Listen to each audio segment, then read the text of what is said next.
अस्सलाम वालेकुम। धरती टीवी न्यूज़ में भली कार मां फौज़ एजाज। सब खां पहिरियां हेडलाइन।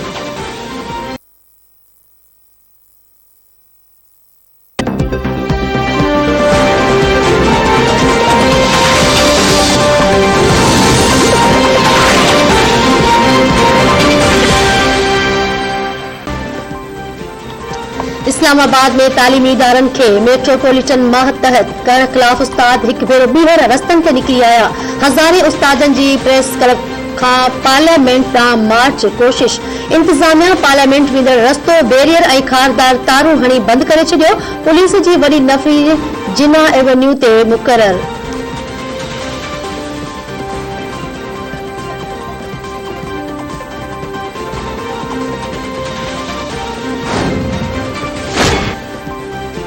सिंध असेंबली जो स्पीकर आगा सिराज दुरानी आमदनी खां वधीक असासन नेब रेफरेंस में एहसाब अदालत में पेश।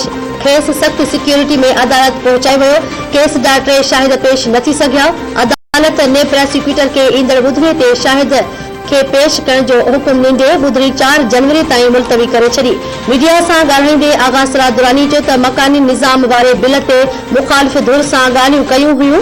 मकानी चूंडुनि जो ऐलान थियो त पीपी भरपूर तयारी कंदी। मकानी चूंडुनि में पीपल्स पार्टी सोभ माणींदी।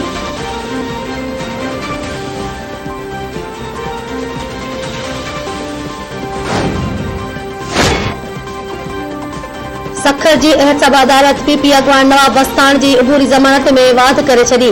नवाब वसाण खिलाफ नेब जी जांच हलंदड़। ॿुधरे ते पीपी अगवान अदालत में पेश। संदसि अबूरी ज़मानत में 31 जनवरी ताईं वाध।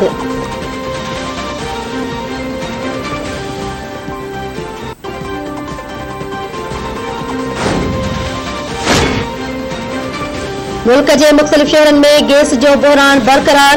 गैस सिलेंडर ऐं काठियूं बि महांगियूं थी वयूं। एलपीजी दुकाननि ते रश। शहरी महांगे अघनि ते होटलुनि ते खाधो खाइण ते मजबूर। मुल्क में कोरोना वबा वधीक 2 हयातियूं खसे वरितियूं। 359 नवां केस रिपोर्ट। एनसीओसी मूजिब गुज़िरियल 24 कलाकनि दौरान 46,546 टेस्टूं कयूं वयूं। फौतियुनि जो मजमूई अंग 28,894 थी वियो। हेल ताईं मजमूई केसनि जो तादाद 12,92,436 चुको। हाकारी केसनि जी शरह 0.77% रही।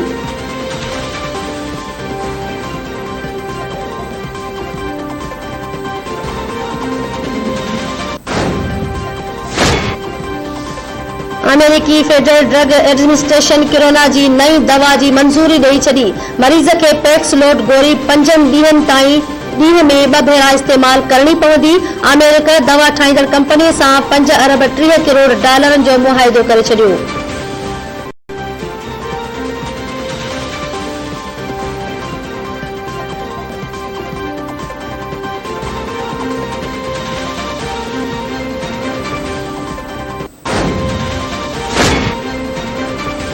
वज़ीर आज़म अॼु लाहौर जो दौरो कंदो। इमरान ख़ान सां पंजाब जो गवर्नर ऐं वॾो वज़ीर मुलाक़ात कंदा। ज़रियनि मूजिब वज़ीर आज़म खे मकानी चूंडुनि जी तयारियुनि ऐं पंजाब में अमन अमान जी सूरतहाल बाबति ब्रीफिंग ॾिनी वेंदी।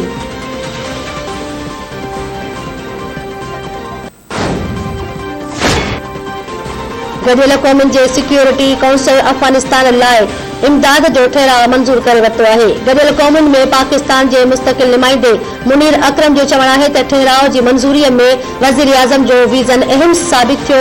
उमेद आहे त ठहराउ बाद अफ़गानिस्तान जा मुंजमद कयल अकाउंट्स बि बहाल थी वेंदा। इमदाद गॾियल क़ौमुनि जे मातहत इदारनि ज़रिए अफ़गानिस्तान ते ॾिनी वेंदी।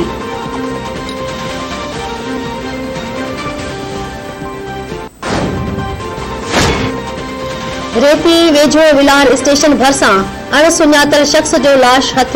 इलाके वासियुनि जी इतला ते पुलिस पहुची लाश तहवील में वठी इस्पताल मुंतकिल करे छॾियो। फौती जी सुञाणप न थी सघी।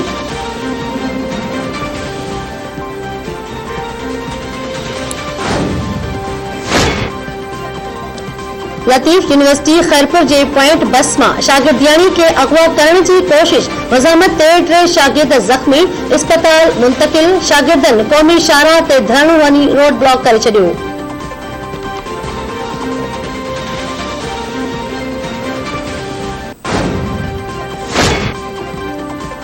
नसीराबाद में बदअमनी ते ज़ाब्तो न आयो, पुलिस अघोर निड सुतल, हथियार बंद फोरू प्राइमरी उस्ताद अब्दुल वहाब बिरोही जे घर में गिड़ी, घर भातिन खे यरगमाल बणाए लखें रुपयनि जी फुर लुट करे फरार।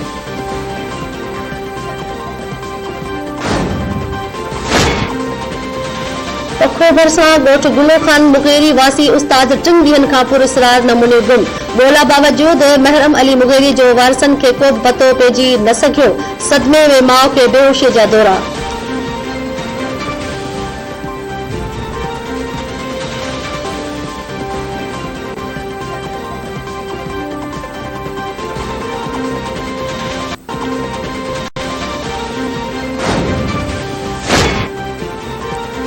मौसमियत खाते पारां कराची समेत सिंध जे मुख़्तलिफ़ ज़िलनि हैदराबाद, सखर, मीरपुर ख़ास, दादू, जामशोरो, लाड़काणो ऐं शहीद बेनज़ीराबाद में बरसात जी अॻकथी। PDM अलर्ट जारी कयो छॾियो, मकानी इदारनि ऐं ज़िले इंतिज़ामिया खे इम्कानी बरसात खे मुंहुं ॾियण लाइ क़दम खणण जी हिदायत। गिलगित बल्तिस्तान में थधि जी शिदत बरक़रार, बरसात न थियण सबबि ख़ुश्क सीअ सबबि मौसमी बीमारियुनि कर खंयो। उत्तर बलूचिस्तान में सियारे मुंद जे पहिरीं बरसात में देर सबबि कुदरती चरागाहूं ऐं बैराजी पाणी ख़तम, मालूंदो चौपायो माल मैदानी इलाक़नि ॾांहुं मुंतक़िल करण लॻा।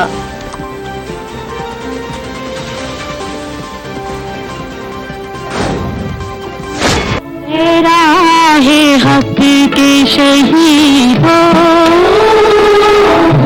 तेरा है हक के शहीदों, वफा की तस्वीरों, तुम्हें वतन की हमारे सलाम कहती है।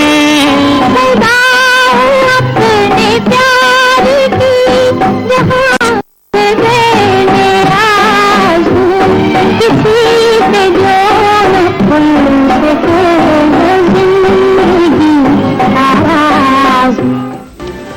मरकज़ तरन्नुम नूरजहां खे मैदान खां विछड़े 21 वरह विहामी विया। 995 फिल्मुनि लाइ गीत रिकॉर्ड कराईंदड़ अलॻ रखी उर्फ नूरजहां उर्दू, सिंधी, पंजाबी, पश्तो, बंगाली ऐं अरबी ॿोलियुनि में 20,000 खां वधीक गीत ॻाए मौसीक़ीअ जी दुनिया में पाण खे अमर बणाए छॾियो। 1965 जी जंग में हर पासे संदसि मिली नगमनि जी गूंज हुई। नूरजहां फिल्मुनि में बि अदाकारीअ जा जोहर ॾेखारिया। संदसि सदाबहार आवाज़ अॼु बि माण्हुनि जे दिलनि जी धड़कन बणियल आहे।